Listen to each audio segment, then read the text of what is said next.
Welcome to the Teacher Career Coach podcast with your new host, Elizabeth Sudo. She started her teaching career in 2014. She found she needed a career change after all the changes the pandemic brought to the teaching world. So she transitioned outside of the classroom into an administrative assistant role and now works as an operations manager for a tech startup. Get ready for discussions on all things related to teacher transitions, interview prep, addressing burnout in the classroom, and so much more. Here's your host, Elizabeth Sudo. Hi, welcome back to the Teacher Career Coach podcast. And today we're really excited to interview Gabriele Silvey. Gabriele is an experienced coach and facilitator. She loves empowering others to learn, adapt, and grow. After 4 years in the classroom, she and her husband moved to Miami, Florida, with their 2 Rhodesian Ridgebacks. And she now works from home as a top-performing business development rep at a fintech company that utilizes AI, living her work-life balance dream. Today, join us as we learn about enterprise sales, what artificial intelligence looks like at her company, and the different correlations and connections she makes between teaching and sales. Hope you enjoy. Welcome, Gabriele. Thank you. Thanks for having me. I'm excited to be here. We always like to start these off and hear a little bit about your education journey. What got you into education in the first place? Such a good question. I think I just grew up always knowing I wanted to be a teacher. I loved school. I had such a good experience into charter school growing up. And I've always loved learning. So I wanted to create that environment for kids that I could impact in. I'm a big impact heart-led people person. That's what motivates and drives me. So teaching was just a natural way to get into that. Started off teaching in kindergarten for a year, and then I was in a 4th grade Spanish immersion classroom for 4 years after that. Even in that short 5 years of teaching, I had some student teachers underneath me, was leading the team and teaching, but loved my experience. Maybe one day, who knows, I'd go back, but it was a really beautiful season of life for sure. And can you tell us a little bit about that time where you knew you needed a change and a transition and kind of how that came about? Every teacher who taught in 2020 COVID times probably has some type of story to tell, right? And as I'm, outside of the teaching world now, kind of realizing, every industry had everything shaken up. But that was a kind of a time for my husband and I to reevaluate, hey, what are our values? What are our priorities? And we actually decided that we were going to move down to Miami, Florida. So we're both born and raised in Michigan, but we're hey, let's expand our worldview. We always wanted to move. We made the move, speak Spanish. Miami's a great place for that. It's we wanted to explore. And once we got in Miami, I was really stuck in between, hey, do I go find another school district? Because that's such a big part of teaching, right? Is knowing the district, knowing who you're going to work with, knowing the curriculum, knowing what they value. Do you align with that? Is that what you want to teach? All of that kind of stuff. And for me, it was kind of a point, hey, what else can I do? I've got lots of skills. I've got lots of strengths. Where else could they apply? So I had a great neighbor before we moved, and he kind of just sat down with me, and he's learning and development specialist. It's basically the teachers of the corporate world. And I'm oh, yeah. So he helped me go over my resume. But the thing is, learning and development, it's just really hard to get a job in that area. Just that break-in. And I'm sure if you're listening and you're either a teacher thinking of transitioning, or maybe you're in that transition process trying to land your first job, it's so doable. But it's just I think Brene Brown has a phrase that I love. It's effing first times. Anytime you're doing something for the first time, there's so much with it. But my husband's in sales, my dad's in sales, my brother's in sales. So it's all right, I like talking to people. I like solving problems. I like listening. I like organization, right? All things that teachers, most of them, enjoy. And so I kind of started exploring sales right after that for the first time. I think it's really helpful to hear your career clarity on how you narrowed it down, because I think that's so important. When people are looking, it's what is the next step? Definitely. And I even remember at that point, I think the TCC podcast had come up, in the teacher's lounge at our school. Have you checked out Daphne Gomez's stuff, And it's okay, let me go read some of her articles, jobs teachers can do. Okay, great. And you just gotta start trying it, right? And so it's step 1, create a LinkedIn profile.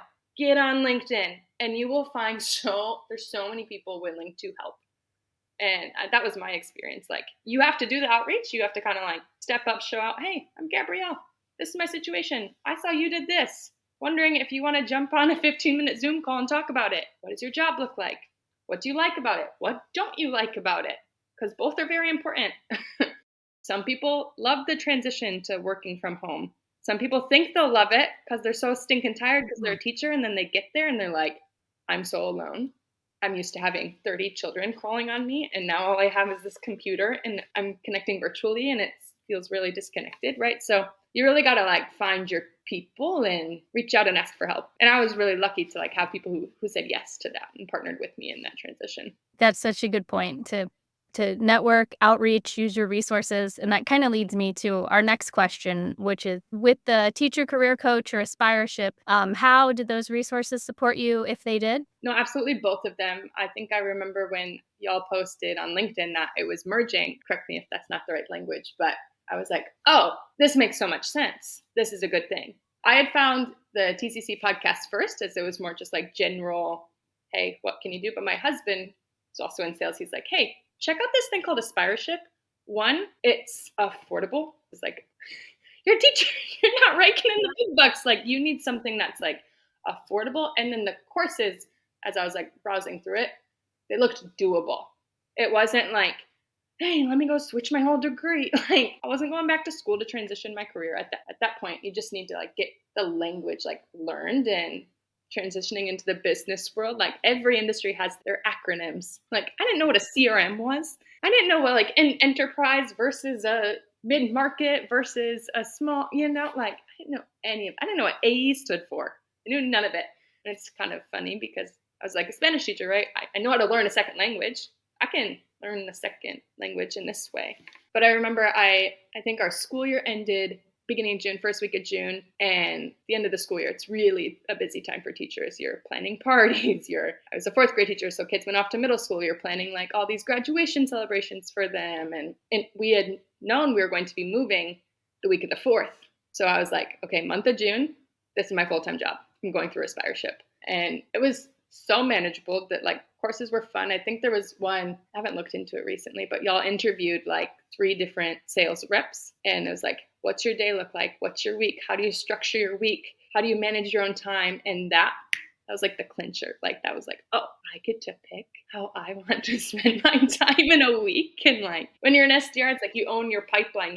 You're in charge of sourcing all these meetings for the AE, but you kind of get some agency, and depending on the company you work for, of course, like they'll give you tools and processes to do that. But I'm a very like self-motivated person. So I was like, that to me was like wonderful. So yeah, no, aspireship and the podcast. I couldn't have landed my first job as a sales rep without aspireship. It's actually how I landed my first sales development rep job. And then I can get into later how that tied into where I'm at now. And then do you all still do your referral program? For TCC, we have 50% off everyone in the TCC community who wants to come to aspireship. Check it out.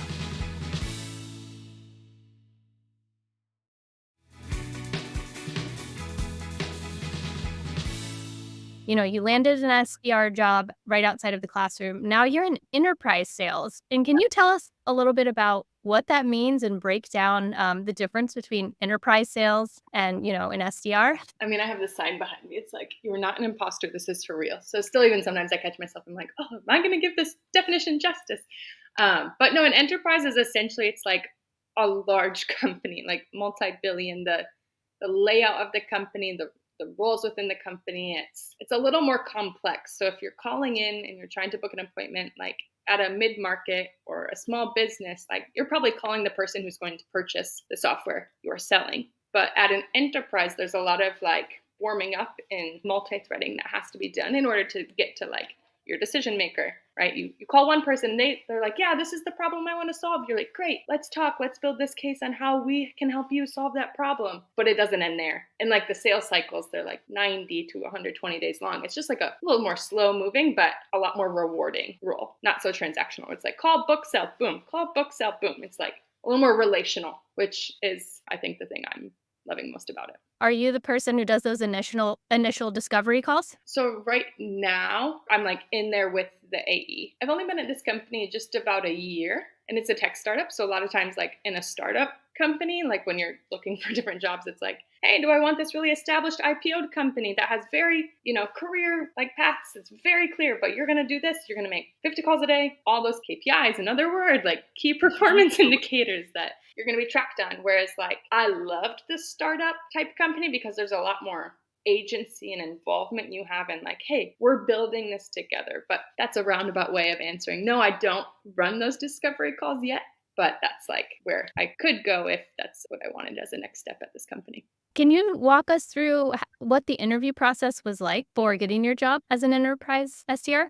It was super fun because for my first sales development role, I actually got the job through an intro at Aspireship and was there for maybe a few months, 5 months, 6 months, and then was doing outreach to other sales leaders. So I was calling into sales leaders, LinkedIn messaging sales leaders. And then one of them, my boss at the time, hey, we're hiring. You're doing outreach to me. I like your style. I like your grit. You want to apply? And so, it's all about like who you know, how you can network. Any type of warm introduction you can get into a company goes, or referral goes like miles and miles beyond just, dropping your resume in an applicant pool. So I called him. I did the job that he was going to hire me to do to him. And I think that just showed a lot of initiative, a lot of confidence. Was it perfect? Was my voice shaky? Yeah, my voice was shaky. No, the call wasn't perfect. I probably left a voicemail that was way too long. You never listened, but all of those things can be taught, right? But it's like that resilience, that go-getter, that, hey, is she going to like do this first? Or am I going to have to like carry her along and be like, all right, time to jump on the phone and make your calls? Like people aren't looking to hire people they have to micromanage. They want people that are just going to go in and get it done.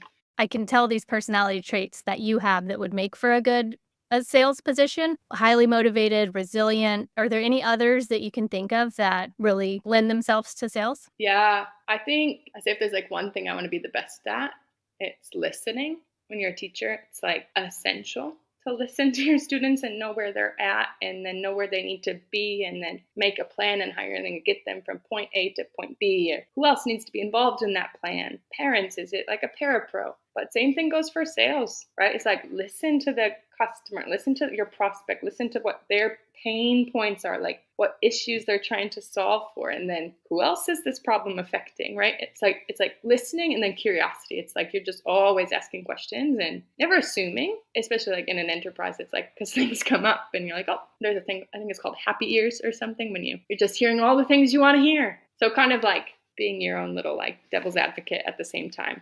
But listening and curiosity go a very long way. And would you tell us a little bit about your company? I know it's involved in AI, artificial intelligence, and we're hearing just so much about that. Can you tell us kind of what your company does and what you see as growth potential for the AI industry? It's really cool. So I work for a fintech startup, but we actually have been in the AI space. Like our founders started the company almost 10 years ago. So it's kind of like AI before the AI boom got cool and ChatGPT came out and everyone is like, we need AI now or else we're going to fall behind. So it's even interesting when I'm like talking on the phone to people. It's like, oh, yeah, we've got AI. But I think there's still so many misconceptions around like what that is, like generative AI versus, all the different types. But we handle accounts payable. So it's like, again, I don't even know what accounts payable was until I got this job, for being honest. But the end-to-end AP process, we've built our own AI algorithms. So we partnered with top accounting firms to train these algorithms, because something about AI is like you need a good data set to train it well, or else it's not going to learn and do the task you want it to do. But it's really cool. And our whole thing, it's not like about replacing people, but like our tagline is like more human, more potential. So it's, what else could we be doing if we weren't having to manually enter invoices and manually code these things? What else could a sales rep be doing if they could take their gong, like another thing that records your sales calls for you so you can go back and watch them and learn from them? What else could we be doing instead of like re-listening and writing notes? And AI can grab a summary of that. AI can draft an email for me, so then I can use like my critical thinking skills. Yeah, that's a little bit about what we do, a little bit about how we're using it even in our outreach and how we're selling into the finance and accounting space. But in terms of career growth and potential, so my desire is to get into like SDR leadership. Something I love about SDRs, it's either like the fresh ones out of college, they're landing their first job, or it's people who are transitioning careers and are like, hey, I was in healthcare.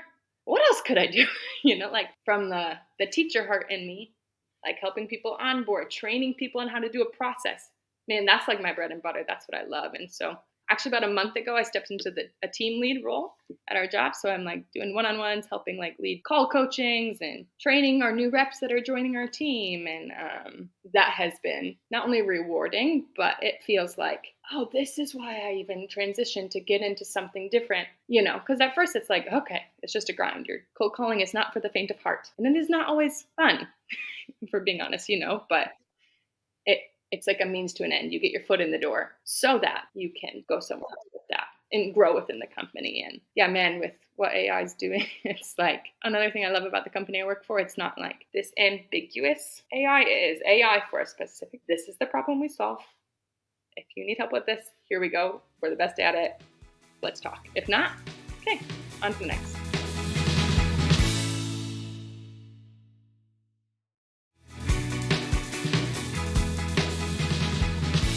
With AI, I noticed you mentioned, it's not to replace the person, it's to make things more efficient. So I just love hearing that whenever we talk about it. It's freeing up time for you, for other people at the company to have those more human on human interaction. Yeah. And I think something when I was joining the company that my manager had challenged me with, he's like, when you're picking a company you want to work for, especially if you're like in sales, you're like the evangelist for the product, because AI didn't really at the beginning like interest me. I was like, whatever. I just want to work for a good boss. I want to work for a good company with good culture, good compensation, good like work-life balance, all those things. But the product itself wasn't so much on my priority list of criteria for when I was deciding which company I wanted to work at. But it's funny, more and more I'm like, oh, he was really right, because you're talking about this stuff all day long. So I think it is a helpful part of the puzzle to consider. And even if it's not your number one passion now, but like, could you see yourself wanting to learn more about that? And if not, hey, like maybe go find a company that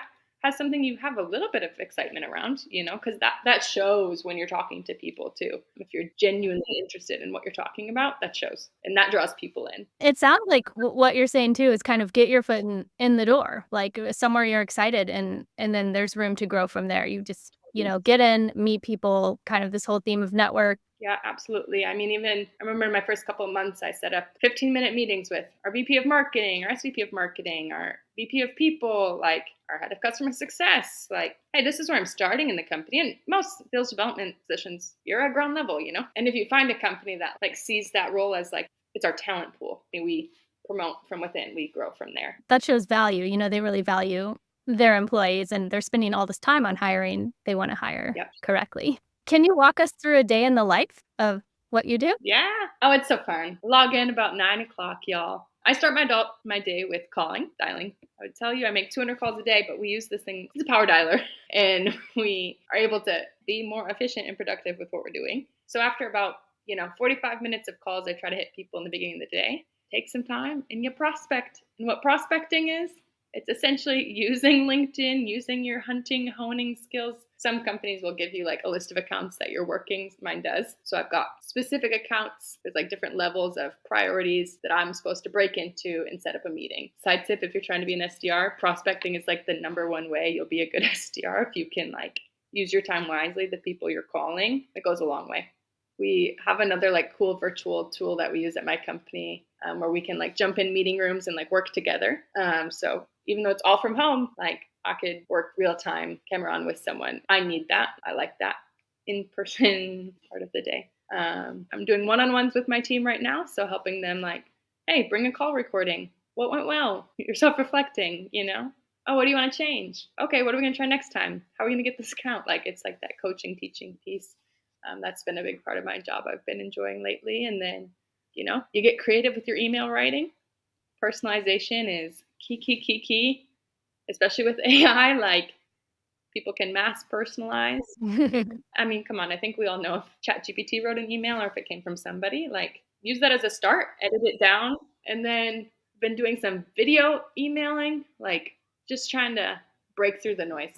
I always get a lunch break. I go walk my big dogs on my lunch break. I take an hour lunch break every day. If I have a doctor's appointment, I can schedule it during my time because I know how many calls I need to make, how many emails I need to send, how many prospects I need to add. But I can get that done within my week when it works for me. Our whole team jumps on and we call together in the afternoon. That's probably in terms of like getting excitement and like rallying around something together. That's really helpful. And then it's admin time. Like I try to spend 30 minutes a day, like continuing to learn. I joined this SDR management course and I'm taking courses on that, like learning about how I could, level up and move on. So it's very flexible. It's very manageable. I think if you like the people you're doing it with, it's enjoyable. There's so many parallels just from hearing you talk to teaching, the coaching, those one-on-ones, Yeah. Your observations in school, feedback, continued learning that you're talking about. The teachers are always going through professional development. So it's just really nice to hear that all that kind of brought out. Yeah. Oh man, if you've been a teacher, you've been trained so well to go be successful in another field, like you can do it. You have all the skills. I mean, even in the interview process, I remember it's like, oh, and how will you manage this? And I'm like, I managed 30 screaming children at a time. How am I going to manage to like send 30 emails a day? I think I can handle it. It's just obviously that's not how you respond in the interview. That's not like the professional response. But in the back of my mind, I'm like, okay, I can do this. Right. Like all the connections are there. You can make those connections and formulate and translate it essentially. Yeah. How has your work-life balance changed? You talked a little bit about it being more flexible. How's that been going? Yeah, that's a big question for me because I think the crux of why I left teaching, just me and my personal story, was the lack of that, right? And so I would get home every day, like rewind 3 years ago, Gabrielle would be dog tired on the couch at the end of the day, not wanting to go to the gym, not wanting to hang out with friends, not wanting to catch up with family or like even cook a meal for my family, it was tough. And so here we are now living in Miami, like we've built all these new beautiful friendships and I have energy to hang out with them during the week. I couldn't have imagined going out for like a Tuesday night dinner or a glass of wine with someone when I was a teacher. Like it just wasn't how I operated, where it's like now it's like because my day job, I work hard. I'm logged in, I'm diligent, I work with integrity. It's like I do the job itself, do everything that's asked of me. But my capacity has expanded outside of my job. And that to me that's the cake because now even outside of my job, I'm like, we like lead a small group and like I can do book clubs and do things that like have impact like for me, like we're part of our church. We love that. Like I can do these things and have energy for them. Whereas that wasn't always the case before. So it was a big one of my whys of leaving and whys of staying at the moment. So. What did you learn about yourself during this process? That's a fun one. I think that another phrase comes to mind, like everything is figure outable and people are so willing to pitch in and help. Like, I think it was a humbling process, to be honest. Like I had to learn how to ask for help. I was pretty self-sufficient. I like being self-sufficient, but I learned how to ask for help. And in the same way, you feel confident after landing your first job and getting into teaching or you make it through year one and you're like, wow, I did it. Like, let's go. To transition and then not to like toot my own horn, but like to transition successfully, like, and find a role that's like, hey, no, this is working. Like, I am enjoying it. I do see myself growing at this company. Like this newfound like self-confidence. Like I did it, and if 5 years from now I want to transition and go somewhere else, it's like, there's flexibility in that. There's agency. There's so much agency to be had in like when it comes to career things. And just because you studied one thing doesn't mean that's what you have to do for the rest of your life. Like you can use it, pivot, and nothing is to waste. Such good takeaways, and I like everything is figure outable. Gabrielle, thank you so much for joining us today. We learned so much, and it was really nice speaking with you, learning about enterprise sales, AI, and we would just appreciate your time today and wish you luck in your career. Of course. So happy I could be here. Thanks for inviting me, Elizabeth.